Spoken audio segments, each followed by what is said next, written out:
Guys, just for the record, it's 5:30, and we're waiting on staff to provide us with some packets, so it'll be about 10 minutes, and then we'll call the meeting to order as soon as she comes back.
At 5:34, I'd like to call to order the Carson City Redevelopment Authority Citizens Committee.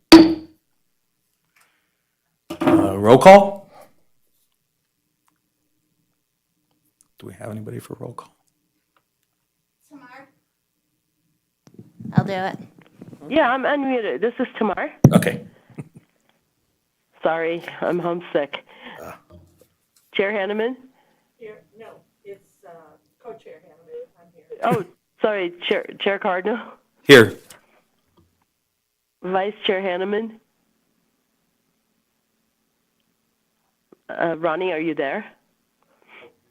I didn't press the green thing. Thank you. Yes, I am here. Oh, sorry. Okay.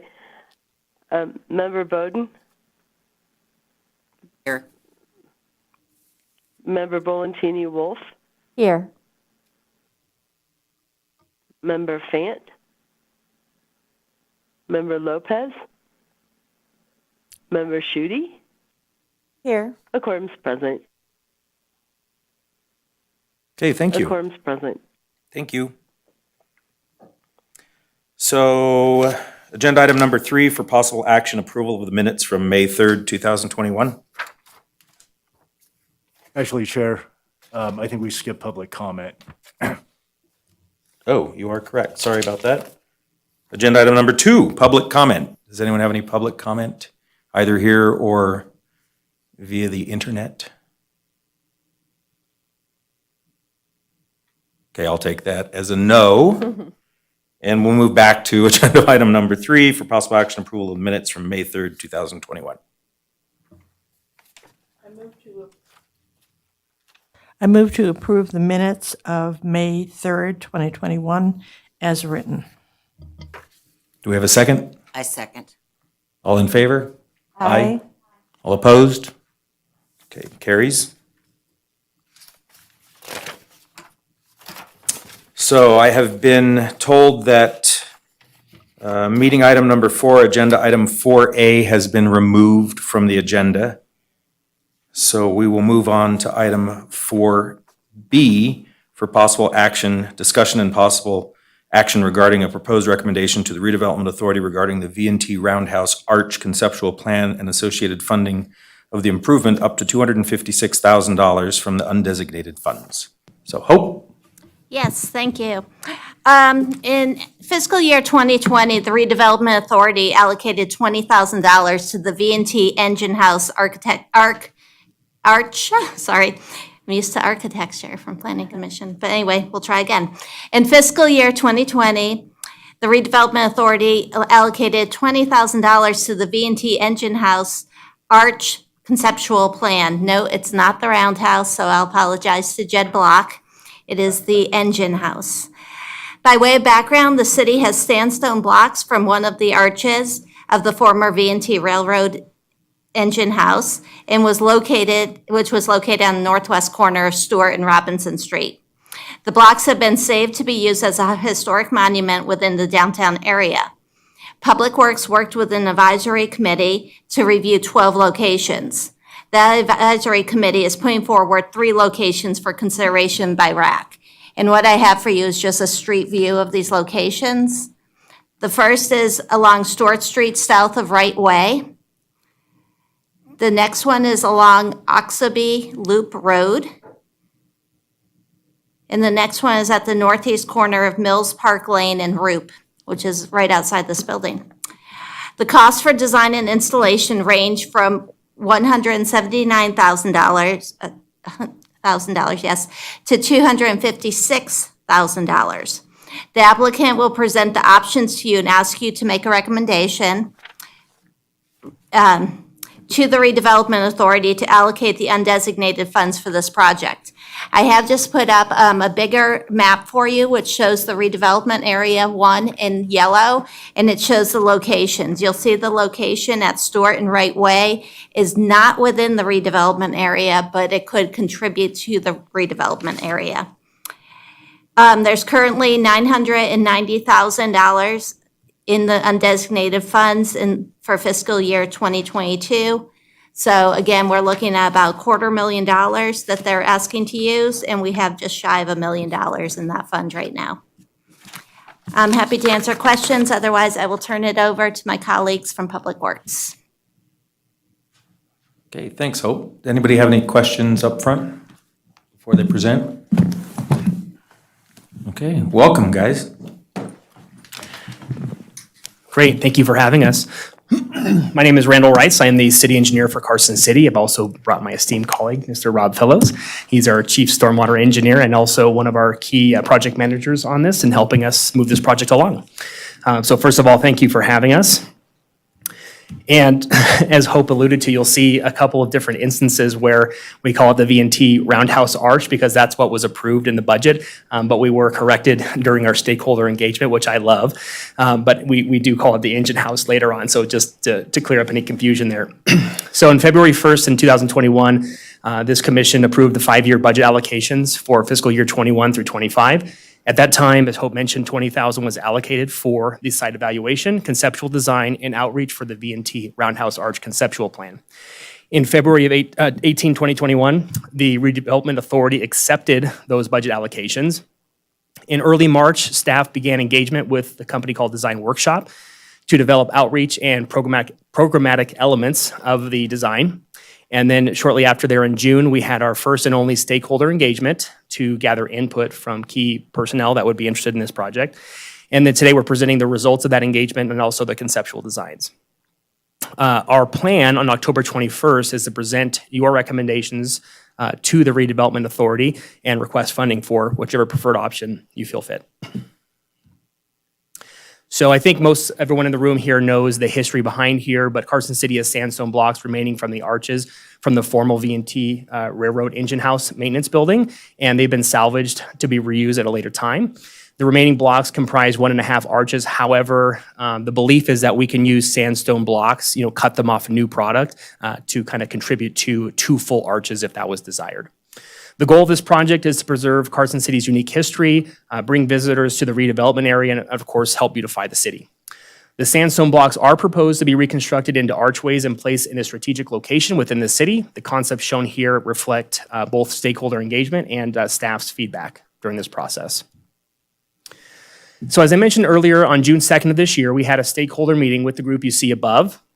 It was a very detailed meeting with a lot of great input, and they lined out what they thought a successful project would look like. We also learned it was an engine house, not a roundhouse, which was good news for us. And then I think the top takeaways that I wanted to provide to you all is, number one, stakeholders really felt that this should be located on the historical alignment to the extent practical. They also believe that Mills Park was the preferred location, although we did identify 2 other locations as alternatives.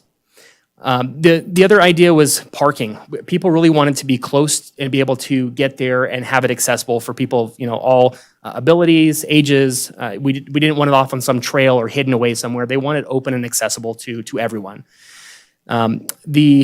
The other concept that was very strongly felt was that they wanted to be able to touch it, to feel it, to see it, to walk underneath it, to ride a bike underneath it. Again, they didn't want it, up on a hill, in a roundabout, somewhere that would be dangerous to locate, somewhere near a lot of vehicular traffic. So definitely something you can touch and feel, but was a safe environment to do that. The other concept was the number of people that they felt would be a good fit. So obviously we're trying to balance budget. We want something to be affordable for the city, but also provide something that people are interested in being around. And so we kind of landed on that, about a dozen people was about how big this facility should kind of accommodate. Some of the other key items that the facility should have would be seating, lighting, and then another idea would be an interpretive sign that explains and shares the history of these arches in Carson City. So staff pulled together a preliminary map of potential sites, and originally we had about 14 areas which we identified which could be useful sites for this project. During that June 2nd meeting, the primary goal was to really isolate the group's 3 most preferred locations. The group was very successful in doing that, and we had very good agreement that the 3 options were South Stewart Street, Oxby Loop, and Washington Street shown, which I think Hope showed you earlier. For reference, the red line shown here is the original rough alignment of the original V&T railroad, and then also the orange polygon, which I apologize, the colors did not contrast very well, but that is the rough limits of the redevelopment area, number 1 and 2. So there are 3 concepts. The first one is this side-by-side arch throughway. The intent here is to emulate the original engine house design by having the side-by-side arches. They're going to be relayed over existing track or historical track to have that same kind of feature. And then also, it's going to show the public how the trains might have traversed the area, originally when they were coming through. The concept really takes advantage, paralleling Stewart Street. Obviously, it's very accessible. It's an existing sidewalk that's there. Pedestrians, bicyclists, would be able to interact with it, go underneath it, and of course, vehicular traffic would be able to see it very easily from Stewart Street. The couple things are, this isn't the easiest site to work on. Noted here, this is actually in a retention basin, so we would have to bring in some fill for this. So a little bit of cost has been included for that. And also, as mentioned, it's just on the border of the redevelopment area. So while it's, entering that area, it's not necessarily inside the area. And I think that this wasn't necessarily the group's first choice, but it was, it's already public area. It's within a park area that we maintain. So I think the accessibility kind of raised it to one of the top options as well. The total cost for this project is estimated around $256,000. So whenever we look at costs for these options, it's going to include the site work, plants and irrigation, the installation of the arches, the rails, sidewalk, seating, any interpretive signs, and of course, lighting, electrical, and a little bit of contingency in there to help us mitigate any problems that arise during that process. One additional feature that you'll see here are the pilots, or some people call them cow catchers. So we actually found out through this process that Parks has a couple of these stored away, which we were very excited about. It sounds like there's some additional rail at the museum as well. So we have quite a bit of cost savings there with those features. But of course, once we learned about that, we wanted to try to incorporate them. So some of the earlier slides did not have those because that information wasn't present. But now that we do, we'd like to try to incorporate one or two of those in this process as we kind of move towards that final product. Okay, so the second option is the Oxby Loop. So this one's more of that turntable style, so something you would see in a railhouse turntable. This one is fairly unique. It's in the Oxby Loop next to the soccer fields in the Mills Park. Some of the design components were that of kind of the remnants of what we have. So you can see that the title in here is ruins. And so the idea here is we're not going to create any additional sandstone blocks. We would simply use what we already have. So we'd have one complete arch, and then we would take the second components of that second arch and kind of lay them along the ground in an aesthetic way, allowing children to play with it. You can touch it, you can feel it, and just be a part of that environment, kind of blending the past with the future was, I think, the concept in this piece.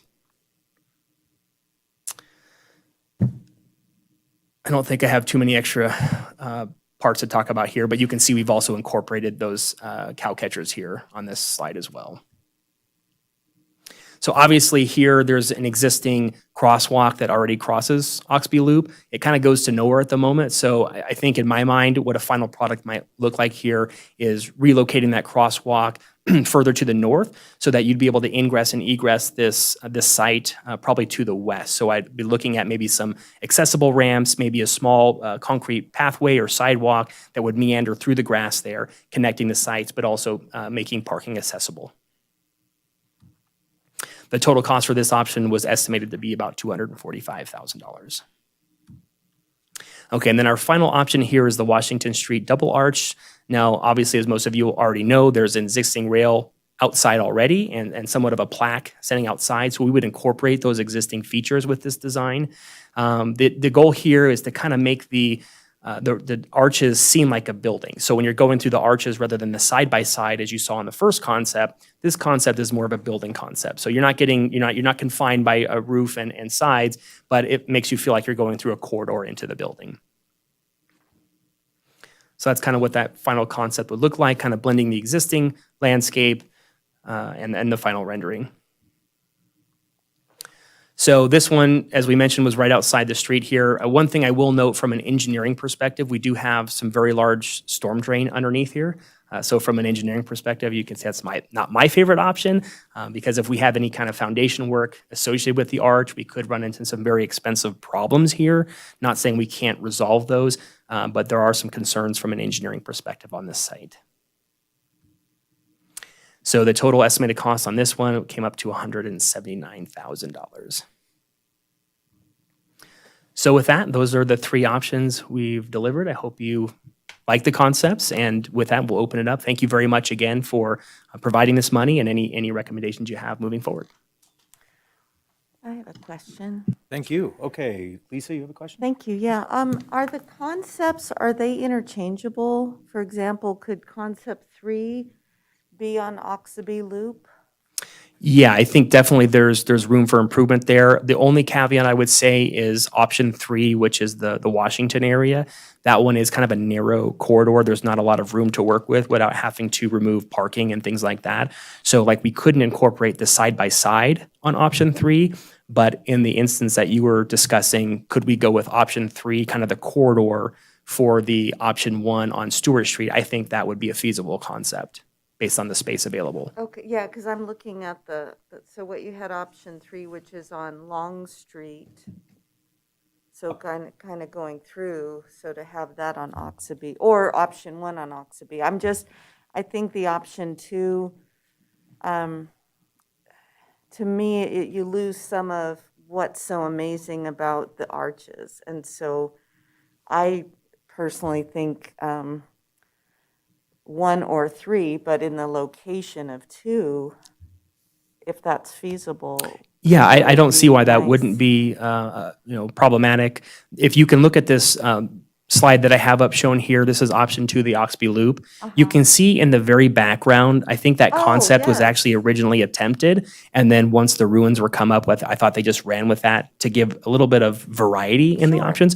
But yes, I think, and if I flip to the next slide, you can see if you look down the actual pathway, there are 2 semblance of an arch there. So I think, yes, we could transplant that idea. So if that's the recommendation, we could certainly relook at that. I think cost-wise, probably not a lot of difference. So in other words, option 2, let's say you wanted to pick that with archway kind of tunnel concept. I don't think that would change the total recommendation for option 2 cost. Okay, thank you. It's a smaller footprint on a larger piece, so probably easier to do. Sure. Okay, I have a question also. Let's go back to 1. I know it's across from the DMV. Where was the parking? You said this is maintained by Parks and Rec. I don't see where the parking is. Yeah, that's an excellent point, very astute. So we would be relying on probably the businesses nearby, for example, like the Chipotle parking lot or the DMV parking lot, and it's asking them to commute and over. that's right where the circle is, so it's really a problem to go across. I mean, it makes a little bit of sense because you've got the Railroad Museum, just almost across the street.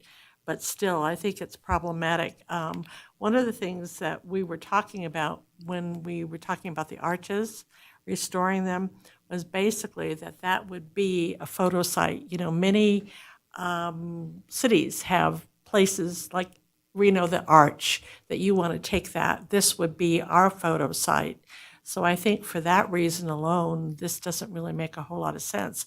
But like you, I do, Lisa, think the double arch, I can visualize weddings, for examples, where you would have a wedding out there, you'd probably be out there anyway.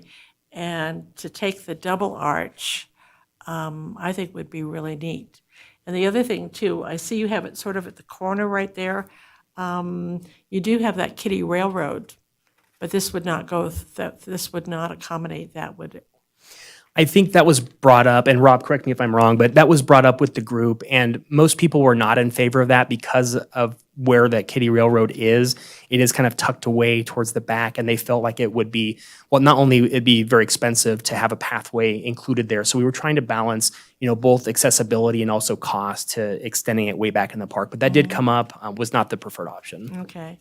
But I can just see it as, the preferred photo place to go to get a really neat Carson City photo with a good background too.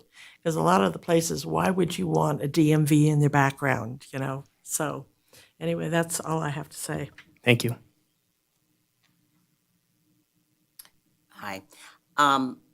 The possibility of putting it by Stewart Street up there, to echo what Ronnie was saying, I think the parking is an issue, the pedestrian traffic, those kind of things.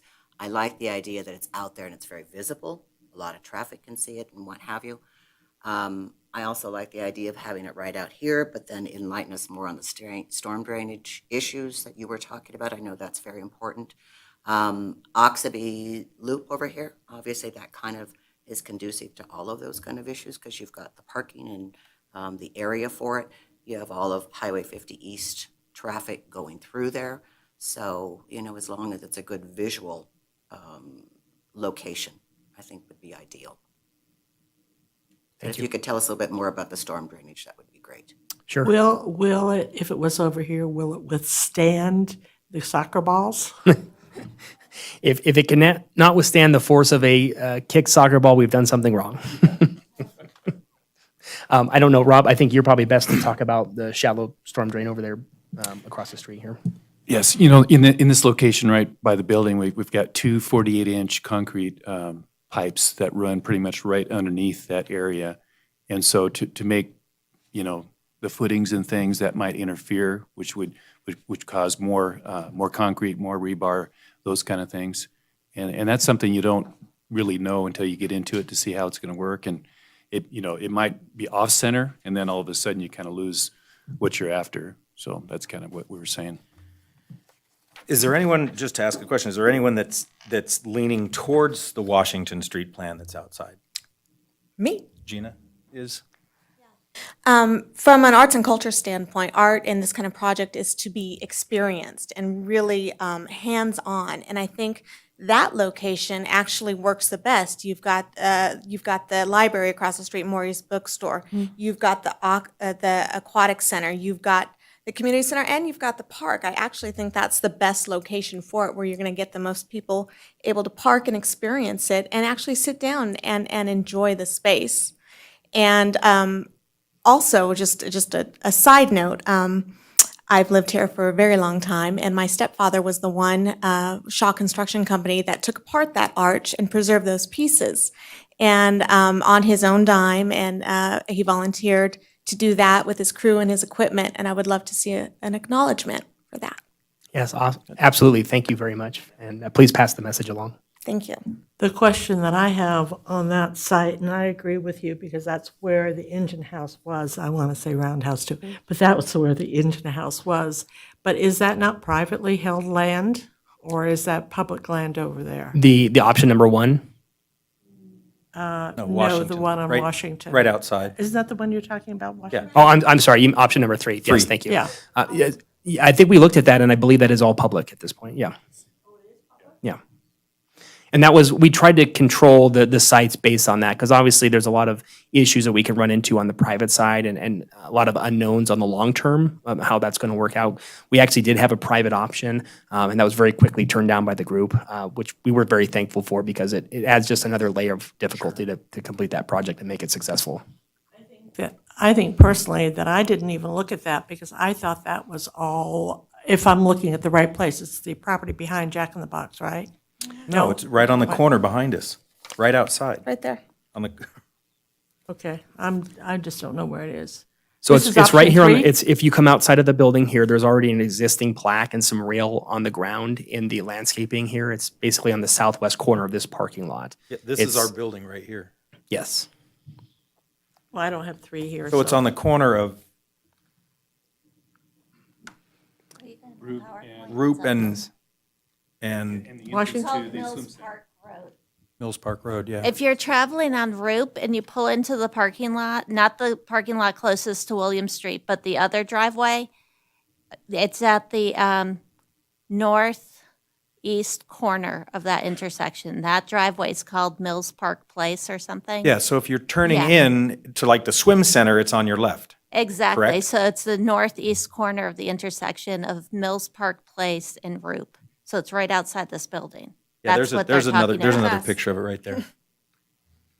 I've got to say, Gene, I respectfully disagree. I think it doesn't, to me, that location doesn't lend itself to people taking pictures and kind of the children, as you were talking about, maybe interacting with it, and a wedding per se, compared to Oxaby or even Stewart, although you might have a DMV or the other building in the background. I think that's, from a beauty standpoint, the prettiest location for it. This one, I also wonder because of the traffic.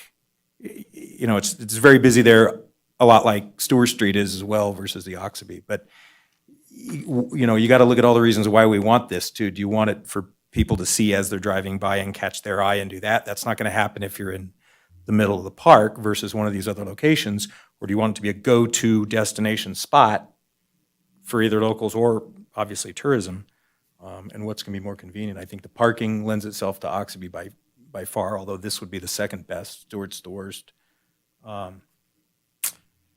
I don't know, that's just my 2 cents on the location and, is there a concept? I mean, we're kind of grinding this down. Is there a concept between 1, 2, and 3 that everybody likes more than another one?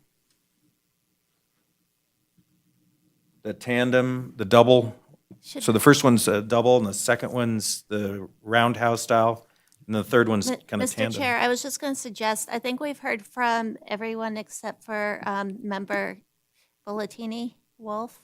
So maybe hear that and then, did you? Sure, and my comment kind of goes in a different direction, but maybe related to where we want to put this. I love the idea of you inviting the public to interact with all these special pieces. What I would want to throw out there is what happens if it's damaged, whether intentionally or unintentionally. You know, if someone goes out and paints it or something. Is it something that can be remediated, and who's responsible for that? And I just want to throw that idea out there. It's a great question. I think certainly if someone brings a sledgehammer, there's not a lot we can do. As far as graffiti is concerned, there are graffiti-resistant applications. I wouldn't say epoxies, but like spray applications that sometimes help with that make the cleaning of it a lot easier. But because it's essentially rock, I think a steel brush and some chemicals can generally do a pretty good job. Not that we want to do that all the time, but yes, we kind of run that risk in really any scenario at this point. Yeah. Can can you explain more in terms of the water issue and the drainage on site number 3? Because actually that was my preferred spot, and then when you talked about drainage, it's like, okay, then that's a concern. But I do agree with, you really want it to be noticed and seen and from many different angles. And one of my goals is, really like with the library, having it a destination in and of itself, not just for books, but maybe activities and things like that. And I think the engine house arches could really, it really is in, just such close proximity to the library. And I really hadn't thought of that. And I think that's something to consider, just in terms of, plus it's just so visual there. But the Oxaby Loop is also, I think, a wonderful place. Although I wonder if that would interfere with some of the soccer playing. When I drove through, I made a point of driving through that parking lot, and there were soccer players kind of sitting under the trees right there. So just more to muddy the waters. Yes.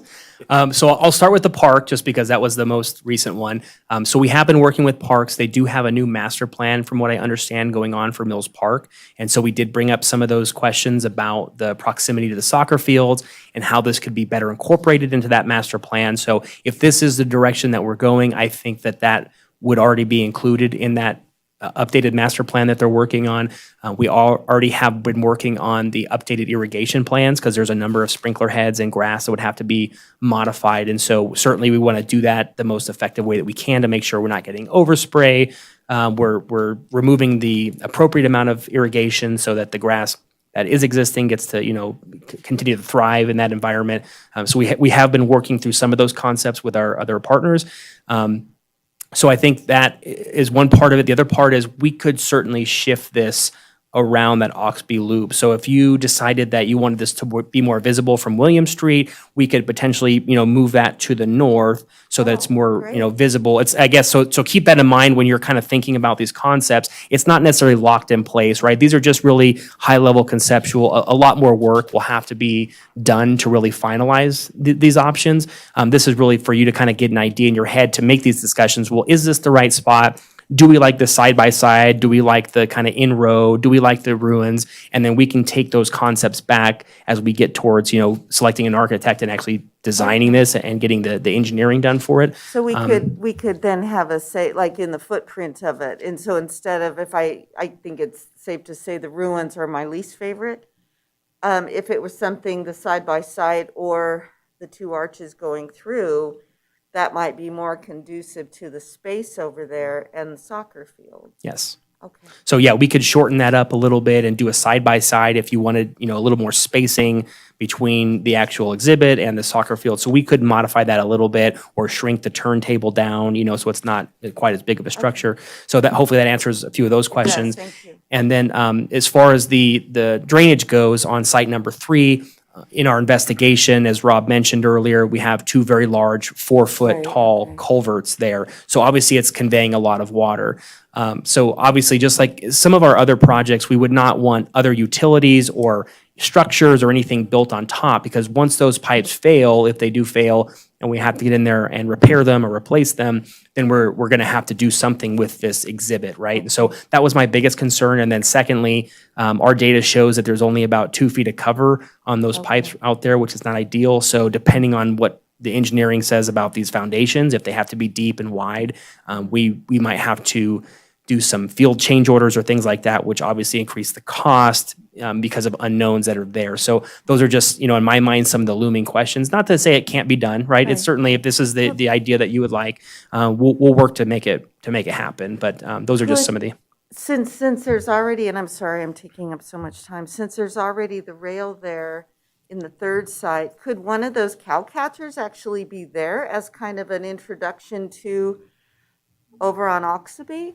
I mean, I because you already have a rail and then the plaque, and then that could just be a nice visual that could lead to the other. So just throwing it out there. So can I clarify your question? So this No. is a concept. This is a concept that had the cow catchers in there. So are you saying include the cow catchers in this concept, or No, are you have saying one use of it the to cow point towards catchers. option 2? Oh, put it toward option 2, but how, so the location on Long Street right now, I believe right now there is a railroad. Is there a track currently? Yes. Currently, there is a small segment of Okay. track out there. So what I was thinking is perhaps one of the cow catchers could be placed there to really add attention to the track.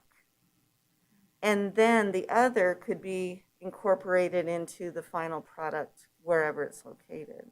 Yeah, I think there's a lot of options there. I also feel strongly that you've got to have a safe location. The other two are not. I think the Oxaby Loop is a place where you can stop, you feel safe, you've got a lot of places for kids to get out of the car and the whole bit. This corner here, I agree with you, it's very busy. Roop Street, certain times of the day, is very busy. This is a park. This seems like a park feature to me. And I think, Lisa, to incorporate what you have to say, is I think whatever arch that we decide probably can go, you can probably modify it to fit whatever. Also, I do remember the picture that we had where all the tracks were right here. The crux of the whole railroad was right here in Mills Park. So all the tracks were right here. So whatever, I mean, this was really the center of it all. So I think from the safety point of view, from the visual point of view, from the historic point of view, I think you've got a winner, honestly, right here. So, and it probably is the easiest to build upon. And, visual, yes, I think you can see it. It's going to be much, much bigger than you have with the Mind of Da Vinci, which you don't even notice. So I think this is really what I would vote for anyway. And keep in mind too, I think to go back to Committee Member Schuette's comment about the actual concept.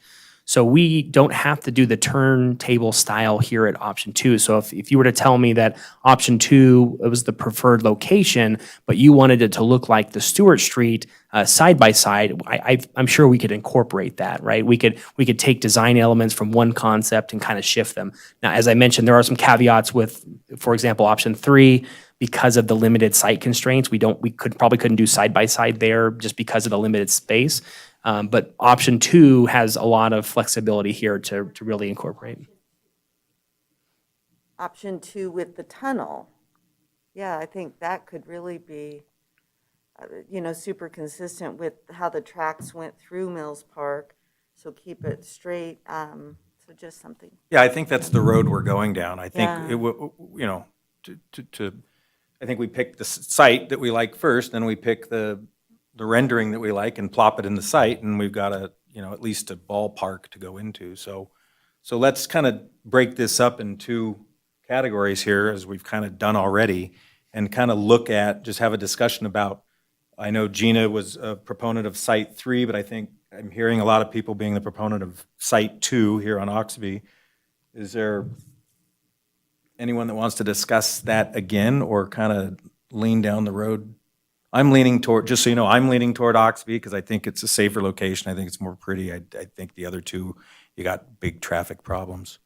And I'm sorry, Gina, that goes against you, but I don't know, and you I guys. personally think maybe a little bit of a hybrid might be in order. I like the idea that Gina brought up of that location right on Roop Street being something where everybody is going to see and appreciate it. But I also agree with Ronnie that it's not as conducive to people getting out and interacting with it. But combining Lisa's idea with maybe putting some of the artifacts at that Roop Street location as an introduction to the actual site in Oxby Loop, if that were our favorite place to put it, might be a good hybrid model.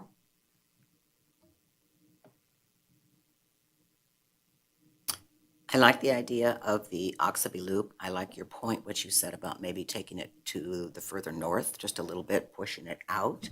Then you could do the double arches, the tunnel, or, that's the option that we want to go to. I wanted to bring up Angela's comment about, I'm not downtown, at the park at night, evening, those kind of things. I don't know what the lighting is like. Is there going to be added security lighting? Do we already have street lamps out there that will light it up better so that its damage control is, Yeah, taken all care of the options have lighting, and so around the community center, there is lighting at night, and there'll be additional lighting around the structure. I'm going to be the sole proponent for the option number 3 again, but I'm used to being in that position. I just wanted to note that it would be more of a choice for people who are enjoying something at the community center or waiting for their turn at the aquatics. That's where you get a lot of people waiting to do stuff, and they will come out and sit in that area. I don't know that they're going to go all the way to the park and into that turnstile. If you're looking at a tourism standpoint, we get a lot of tourists coming to the aquatic center because it's the best one in northern Nevada. And we get a lot of people coming to, the community center is busy 300 days a year. And they will use that during intermission, during breaks, and they will utilize that area. And the cost is so much less that we can fix any problems underneath it.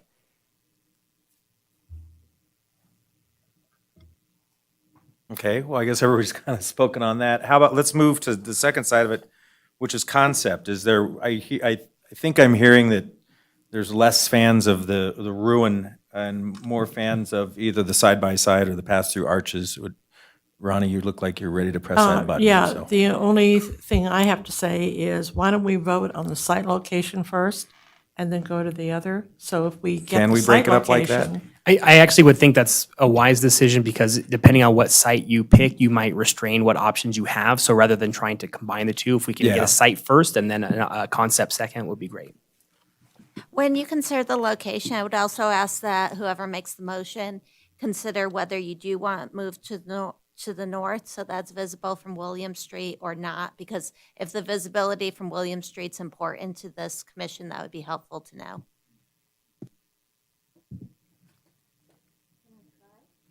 You can try.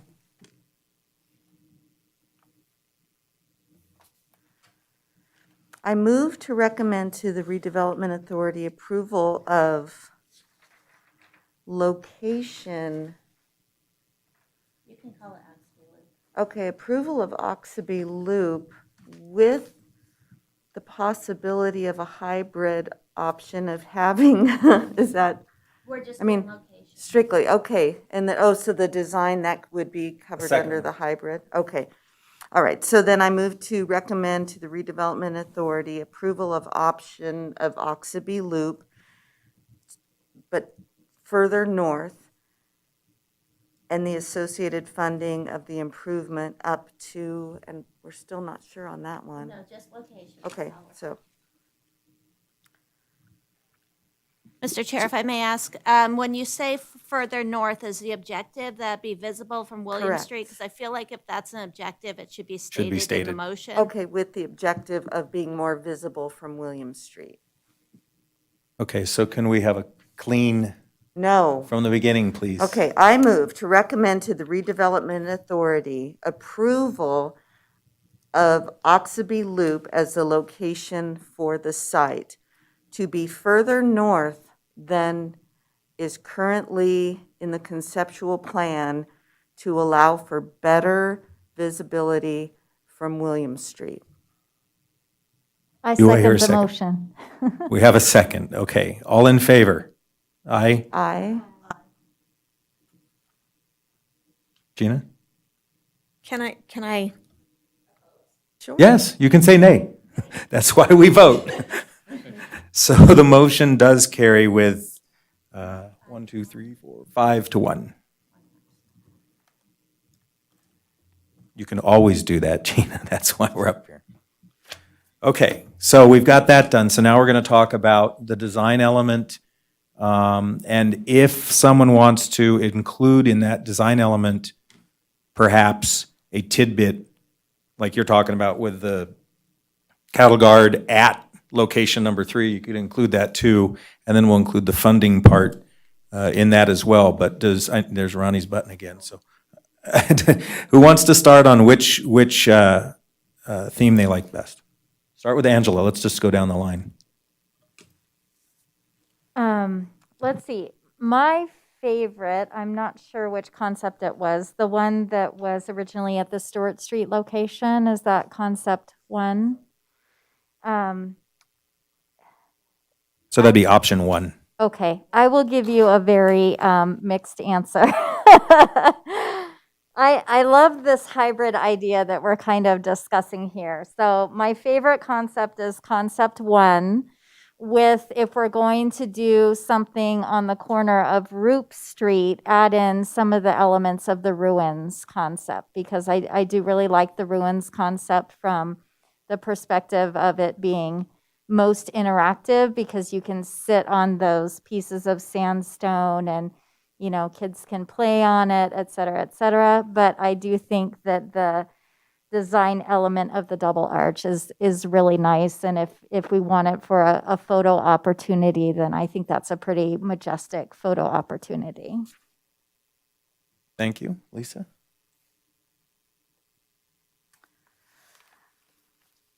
I really like either the side-by-side, so concept 1 or the tunnel in concept 3. I think they're both beautiful, and they both would lend themselves to a really nice destination.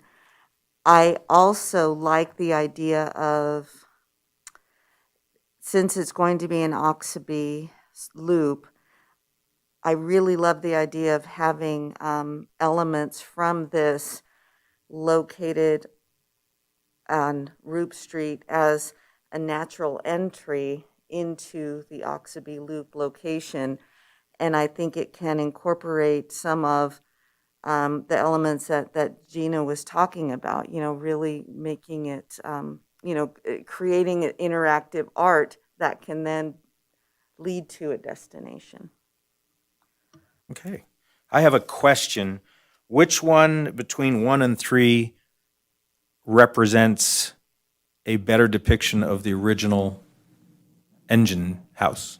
Not the roundabout, but the engine house. Yeah, I think conceptually, option 1 is the most similar to the Option doors one. of the engine Okay. house. Yes. My next thing I'd like to say is option 1 was also the most expensive at $256,000. So if we pick option 1 and you want to do extra stuff at Roop, it's going to cost more money.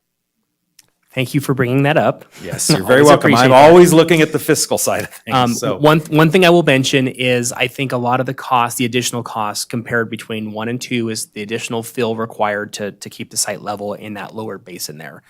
So I think that the 245,000 from option 2 would probably be suitable for this option. We could probably incorporate this look at the Oxby Loop for about that price. However, I will say thank you for bringing up the fact that if we're going to do additional concepts or other elements at the Roop Street location, I would respectfully request for maybe some additional funding to allow us to have some additional design components and additional construction fees to tackle both of those sites.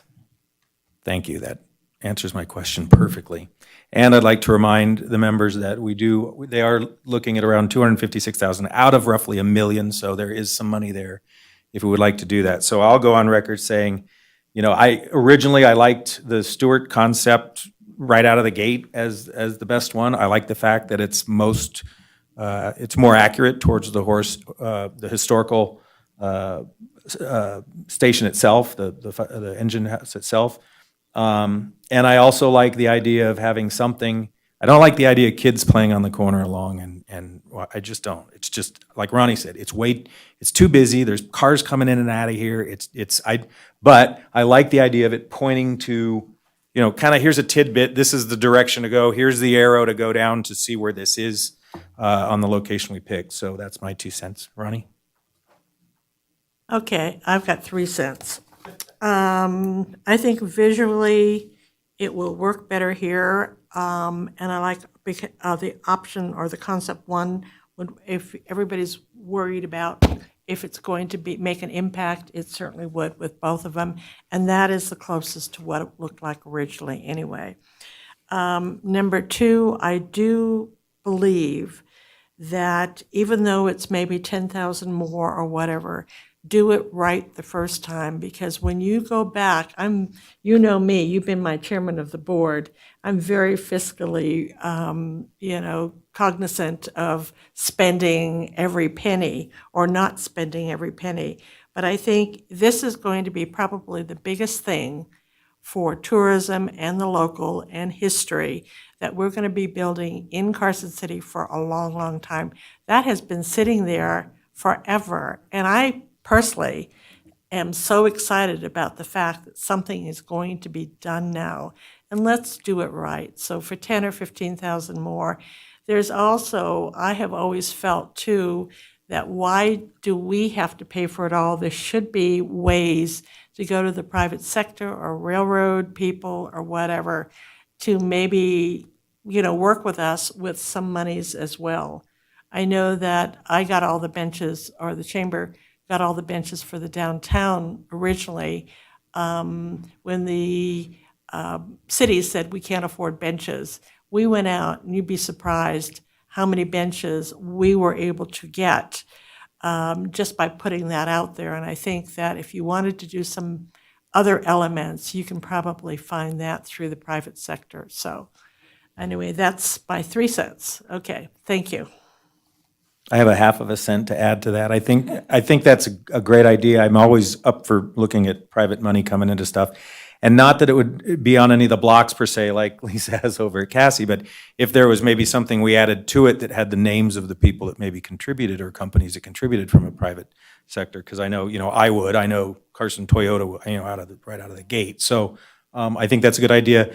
I don't know what the time frame is on this, so it would have to be something that'd be incorporated quickly or earlier on in it so we can see. But if we just save the money on it at the end, then that's a great thing. So I agree, but I think it can be incorporated into there. I think people would be willing to do it.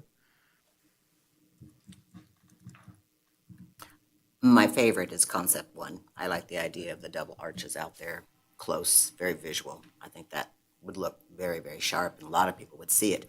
As far as taking the cattle catcher and putting it on the Washington Street location out here, I like what you guys are saying as far as bringing the community into doing that. And again, those benches, everybody was so thrilled to be involved in that and go by and take their pictures sitting in those benches and those kind of things. So I think that's an excellent perspective to raise some funds for doing that. Yeah, We shouldn't have to just contribute all of it. People like a sense of belonging and ownership and those kind of things in their community. Thanks, Katie. Gina? I agree with concept one, and the double arches. It's most like the original, and for all the reasons that everybody else has stated. Excellent. Well, that part sounds easy. There wasn't Do you one want to make that dissenting. one motion and then talk about the money as a third motion? Can we separate into three motions, Dan, or? I asked if they wanted to just do a motion on the design and then do the money as a third motion, just with their discrete motions. I totally leave that at the discretion of the chair. I mean, I think you can break it up into three motions if you like. You can combine the motions if you like. It's at your pleasure. Okay, So thank long you. as it's clear on the record. Okay, Can I add a couple of quick tidbits too? absolutely, please. So a couple of things to consider here. So we mentioned moving it to the north, and I think it'd be nice to have a little bit more feedback on discussion just before you make your final motion. The concept we have here in the location from an aerial view that you've probably seen in your packets, that is essentially on the alignment to the best of that we can tell. So that's kind of why it was presented there. It's essentially directly on top of where that rail line ran through that corridor. So I guess I'd like some a little bit further direction on how important that is to you versus the proximity to the road. And then secondly, if we're going to go with the side-by-side option, the Stewart location shows it kind of parallel to the walkway. However, this is kind of in the general direction, and that was the concept for this, was to have the path going through, and you should be able to look through the arch and see where that rail came from, 100 years ago. And so I'd like some input on there as well. Do you want it parallel, kind of like the Stewart option, or would you rather have it be in line with the actual alignment of the railroad? And I think if you're going to move it far north, closer to that corner, maybe that's not as important to have the direct line. Maybe the parallel is a better option. So maybe those are two concepts that you can give some clarification on. Mr. Chair, if I may, what I've heard about the location is there was a lot of discussion at the commission that the location was, you wanted it to be visible so people could kind of happen upon it, as opposed to it purely being a destination. And I think the motion captures that. The other thing with the side-by-side, what I'm hearing from the commission is that it's historically more accurate than to have them one behind the other. So I appreciate Mr. Rice's questions, but I'm almost wondering if you all should continue to make your motions and identify why you're making your motions. And then maybe once that turns into a conceptual plan, you can look at it to make sure those things that you are seeking to achieve were actually achieved. And then the subtleties like the rail going through the arch can be discussed, but I didn't hear this group talk about that. What I heard about was visibility from William Street so that people could be like, what's that over there? And go over and see that there's this neat site there and make it historically accurate because this is part of preservation of the stones. So that's just my input. Thank you. I think going with option one, the style of option one, like Ronnie said, it's going to be huge. It's going to make a statement. As long as it's lit properly, I think that's going to help out.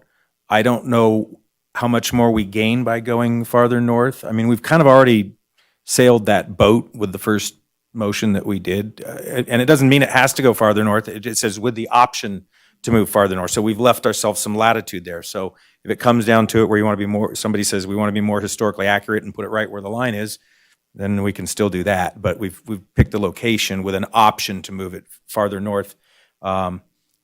I don't know if we're looking at option two here on the Oxby Loop and the juxtaposition of the track, I think you still have to have the tracks going through the, like in concept number one, which we all like. It's just the positioning of it. Is it parallel to the sidewalk or is it more historically correct facing into the park?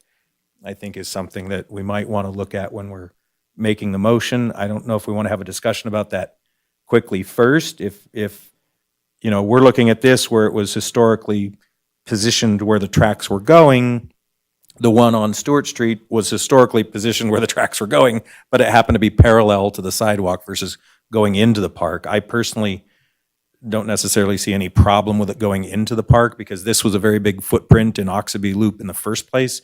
So the other one, while it's probably a little skinnier, is probably maybe about the same distance if we tried to keep it historically accurate and go into the park, but I don't know if anyone has any strong feelings on parallel versus historical.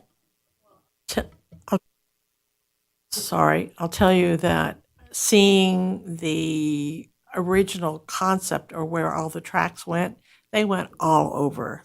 So it's not like it was just one. Sorry, it's not like it was just one track. Just a little comic relief here. It's not like it was one track, it was many tracks. So I'm thinking almost anywhere you put it, you're going to hit a former track. I wish we had that sketch that I could send you if you'd like, but this was just full of rails at the time. So, but anyway, I'd like to make a motion if I could. Are we ready for Okay, that? are we ready for a motion or any more discussion on? The only other thing I would say before we make a motion is, if we're talking about maybe we don't need to say the positioning of it, because I'm thinking if I'm looking at this picture right here, you're probably going to get a higher visibility from William Street than if you're looking at a slice through of it versus a broad side of it. So if you want to make a motion. Okay, I make a motion that concept number 1 be incorporated on the Oxby Loop site, and that it goes back to the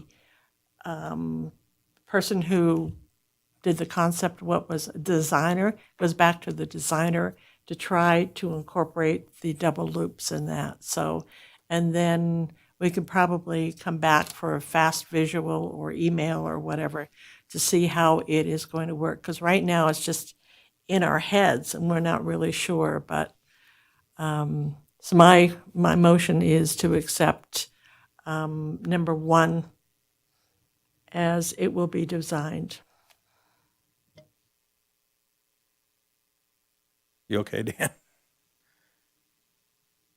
Just for purposes of clarity here, I think I had caught as a portion of that motion direction for the visual concept, once it's been revised, to yet again come back here to this public body. And if that is the intent and the purpose prior to this being recommended up the chain to RDA for recommendation, that's fine. But I wanted to make sure that that was clear. That's exactly what I said. Perfect. That is perfect. Yeah, thank you. And then. That clear, do we have a second? A quick question, do we need to include with the ability to put parts on the other site, or does that have to be included? The question is, your motion was just with regards to option number 1 on Oxby and didn't have anything with additional artifacts on Long, as we discussed, Long and Washington. not Long. Or Washington. Roop. Roop and Washington. Personally, I think the fact that we've got the site is huge, and I think the artifacts would probably come in if we are doing the double. It's going to be costing more anyway, and then when the designer comes back, maybe incorporating that might be, because I can't picture it all. I'm picturing the double right now, and yes, he's got the cow catcher and whatever. I sort of like what you're seeing, but with the double arches on one. Okay, yeah, my hope is that that we have the option to have a cow catcher. I just really think it would be a nice lead into this wonderful project. And so I think, especially since the tracks are there on Roop Street leading into the parking area, I think it would be a nice addition. So I just would like to be able to still include that, and I don't know if it needs to be in the motion or not. Okay, I It's think, something, can I throw in one more item too, is, so we're basically out of money. We've pushed the limits of our consultant to the brink here. So coming back to this commission with additional design concepts, while we're certainly happy to do, with one more, so it will cost additional money, which is fine, it's gonna happen anyways. So I'm just wondering if the commission would entertain just providing specific direction to have the architect use their internal experience to make the selection on whether or not the double arches are turned a specific way based on that concept. That would be obviously quicker for us as well. It would reduce the amount of design fees we have to put back into these concepts, because I hope you will agree that this has mostly been fleshed out for the most part. It's really, we're kind of nitpicking the details here now. So just from staff's perspective, we would appreciate if we could just get specific direction, move forward with that direction to go to the board so that we can get the funding and start the project, rather than adding another month or two to go back to the board, represent this, and then go back to the redevelopment authority yet again. So just something for your consideration. so if I hear you clearly, you're advocating that we don't bring it back to this committee, that we just move forward with the number one conceptual process and go with the architect to place it in the proper direction. And perhaps we can include in the motion that the architect, if they see fit, can also provide us with something here on Roop and Washington that can give direction to the fact that we have this new great monument down there on Oxby. That is correct. And since we're going with the double side-by-side, we obviously won't have any remnants for the ruins. I think that was addressed at some point. So we'd probably be looking more towards the cowcatcher option, which would be very limited in expense and difficulty to place those. So I think if that is the desire of this commission, that was what staff would appreciate, is just direction to go and do this. Staff's not going to recommend direction. Architects, they're going to have a lot better idea on how that's going to look and function. So we can certainly take the feedback to go to Oxby Loop, to move it to the north, to use the side-by-side option as proposed in option number 1, and then have the architect make that final decision on how that layout should look. That would be my approach. I think that's what I was trying to say, is that we're not architects or designers. I think that the concept of where it's going to go, and that we basically want the double arches and the cowcatcher, is probably the most important. And I know you want benches and things like that. That all can be done after the fact. But I would love to see this go as well. I mean, it's been sitting there forever. So now all of a sudden we're just like, let's do it, which is a good thing. But I don't think we've got the expertise. I mean, I know I don't. I'm not a landscape designer, so. Okay, Mr. so Chair, for the benefit of the record, you're talking about concept 1, but going forward, when we read minutes, I want the minutes to describe what concept 1 is as opposed to concept 1. So if we can refer to concept 1 as the side-by-side double arches, consistent with the historic building, that would be helpful because it would be more Perfect. descriptive for the record. Okay, so can we hear a new motion that's all cleaned up now, with not coming back to us with the double arches concept number 1? Want to try again, Ron? Or does then somebody else want to do it?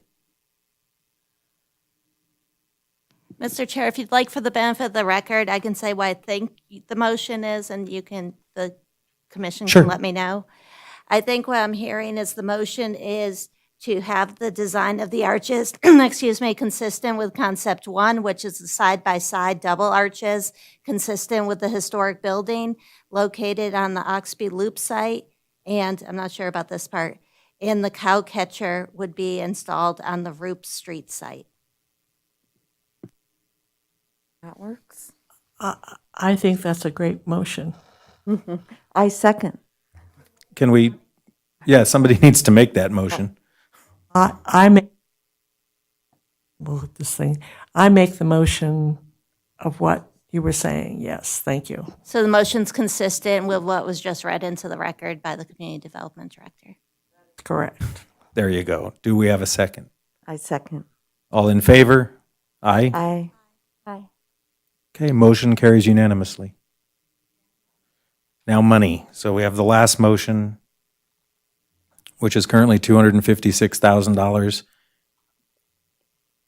We talked about, in the motion, somebody may want to bring up the fact that whatever we authorize as far as funds, we do so with the opportunity moving forward to seek some private funding as well to offset these costs to a certain degree or cover any overages that happen. I think that's a good thing to add into a motion if we're looking at that. So I think we're looking at 256,000 because we're using all the blocks and we're using all the stuff, even though we don't have the fill. I think that's the number that I think we're still looking at. Yes, and keep in mind too that the concepts here were site-specific, so there will be a little bit of redesign to try to transplant the side-by-side option into the Oxby 2 concept. And so when you make your motion, if you could consider, additional design fees, there will probably likely be some more construction fees to deal with the cow catchers at the 2 sites. And just so thinking about those things, obviously we'd be appreciative of having a budget that helps us mitigate those challenges we're going to encounter with this. The 256 was the original concept one on Stewart, which would have cost more, a lot more money because of all your mitigating circumstances. So wouldn't whatever you're saving there could be, if we say it's 256,000, wouldn't that really sort of take it over? I think it would. I'm a little bit nervous because the concept was focused on a site basis, which, we knew we weren't going to get it exactly right in the first go round. So for us, more would be better. And obviously, if we don't spend it, we don't spend it. We're going to be very responsible with the money that you allocate for this or recommend to be allocated for this. So if you could eke that up a little bit to make sure we have enough to cover design fees and any, inconsistencies that come up, that would be great. But yes, I think to your point, there will be some savings moving to the site on Oxby. So I don't think we're looking for a lot of additional funds there. You have no concept at all of what it would cost extra? If I had to make a recommendation to this commission, I would say 265,000 feels like a pretty good number to me to help kind of give us a little bit of wiggle room there. You're transferring the numbers, huh? 65, It's my 56. dyslexia, it's Okay. coming through.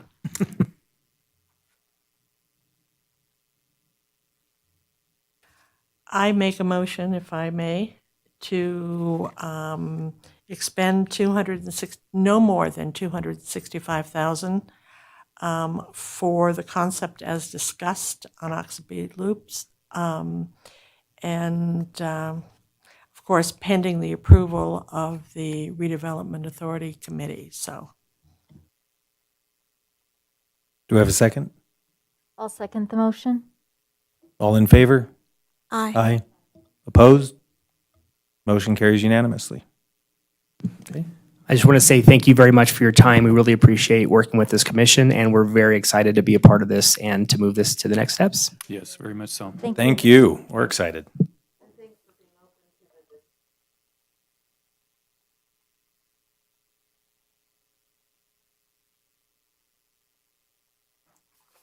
Okay, we'll move on to agenda item number 5, which is for discussion only. Any staff reports from Hope or future agenda items from RAC reports.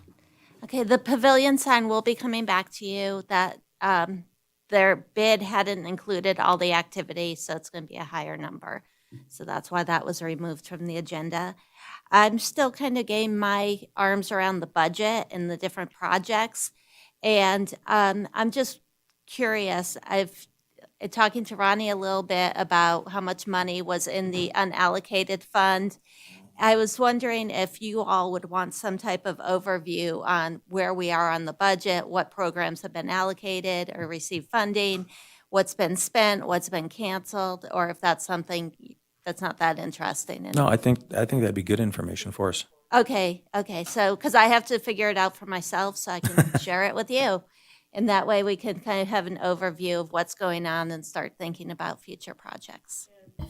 for something like this, where they wanted more money, then if we know something came in Under, short, yeah. then we would know that we would have had that instead of adding to the budget. So I think that's very valuable. Agreed. And if there's any other items that you all would like me to put on the agenda, I'm totally open. I haven't done redevelopment before, so again, I'm figuring it out and I'm totally open. Thanks, Hope. I have a question as far as 4A. I know it's off the agenda now, the new sign for the pavilion. Is that the only thing that we're looking to do with that pavilion? I don't know, but Randy did just reference the Mills Park master plan or something. I feel like we might have money budgeted for that. So that will actually, I think what would be really great for me, and I'm happy to share it with you all, is to kind of get my arms around the budget. What have we funded? What money's been spent? What has come in under budget, where that money again can go to the unallocated? And where are people in their programming? Like, where are they in their spending? Curry Street, for example, they have a ton of money. Have they spent 30% of it, 90% of it, and what activities have occurred? And similarly, we can look at some of the park sites and see what's been funded and kind of how far along are they in their program and how much money's been spent and what are the deliverables. So it might be good for this commission, since you're making the recommendations to the board, to see what were those deliverables you saw at the time of conception, but then you don't necessarily see it when it's completed. Yeah, that would be great. As far as the pavilion goes, I think the sign is the least of the worries with the pavilion. It needs to be a usable space, and we need to look and see how we can do that to make it a proper venue. I think that comes from Parks and Rec directly, number one, and you do have the question 18 monies. So what Hope was saying is maybe they already have monies budgeted for that we know nothing about. So I think it really has to come from them, not Yeah. from us out. In redevelopment, is it not? It is in redevelopment, but they also have question 18 monies that they have been using for upkeep and other things too. Like, for example, right here at the community center, a lot of that was funded by Parks and Rec, their question 18 money. And yes, redevelopment gave them something, but that's not what I think redevelopment is 100% about. It should be everything, not just Parks and Rec. So I think it's really, they need to come to us and say, this is what we need. And I haven't seen the master plan that you're referring to, so. And again, it's a vague recollection. So what I can do, Gina, is when we look at the budget, we can certainly see if there's something where you all are interested and you're like, well, where are we on this project? I feel like it's been in the budget forever. We can ask that person, or farmer's market, for example, you fund that. We could see if the lady who runs that would like to come in and tell you, how did it go this year? How did it go on the east side? What was attendance like? What were the zip codes of the people who came? So again, you see at the beginning, but come see once you have a deliverable, what that deliverable looked like, what were the successes, what were the challenges, and it might be something interesting. Well, and it helps you. it helps us make decisions moving forward.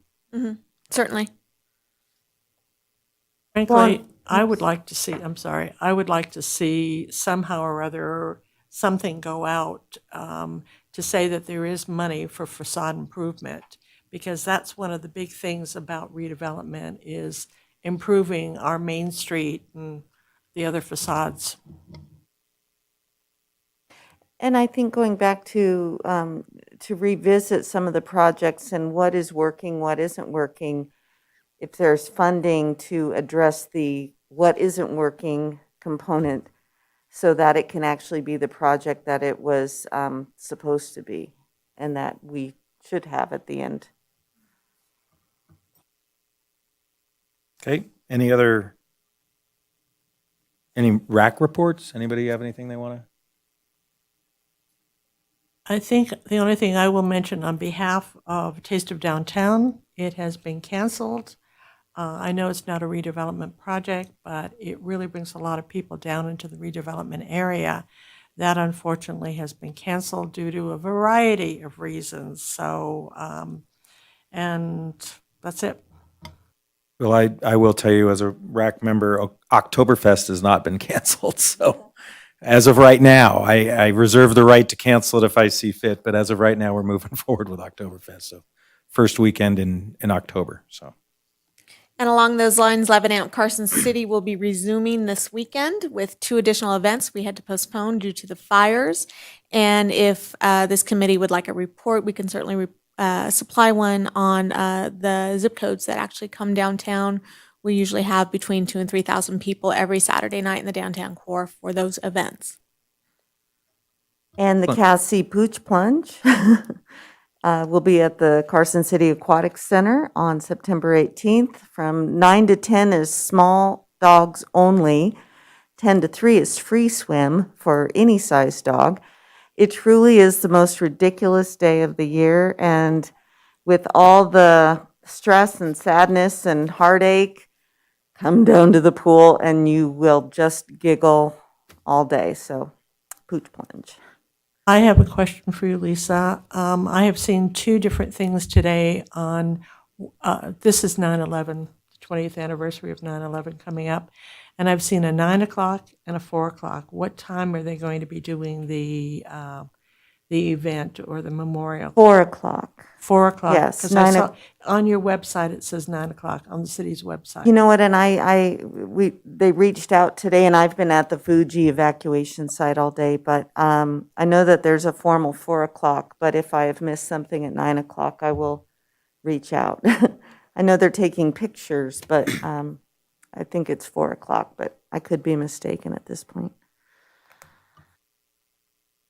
Anyone else? Okay, we'll move on to agenda item number 6. There's no one in the room, but perhaps there's someone out there on internet that has public comment?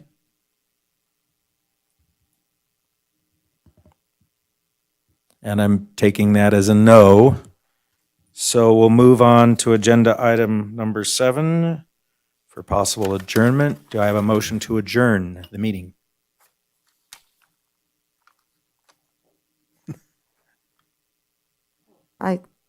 I move to adjourn. A second. Okay, meeting is adjourned.